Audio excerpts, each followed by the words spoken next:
My role within the Lighthouse is that I am one of 2 Social Care Liaison Officers.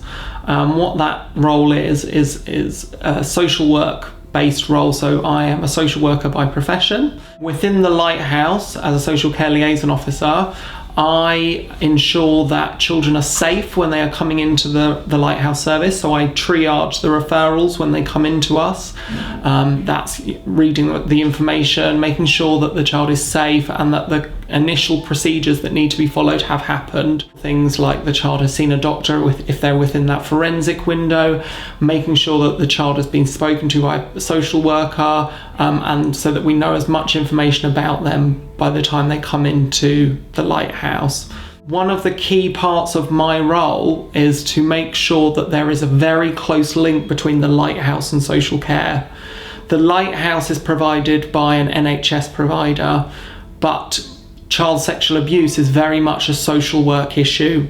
The statutory response to sexual abuse disclosures is through children's social care.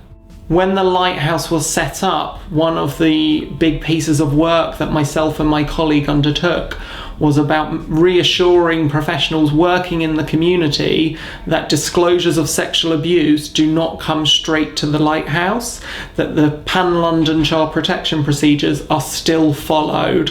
What we aim to do is to bring the Lighthouse on board very early on in that child's journey, if you like. So when a child discloses sexual abuse, the referral will go to the local authority, who will hold a meeting called a strategy meeting.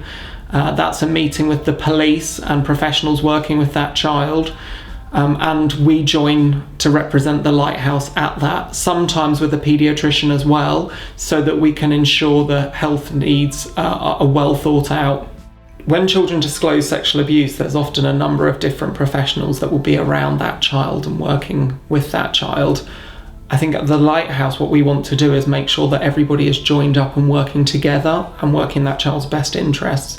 So as a social care liaison officer, I will represent the Lighthouse at meetings with social care to make sure that that child's voice is heard and make sure that the local authority are aware of the plans that the Lighthouse have for that child.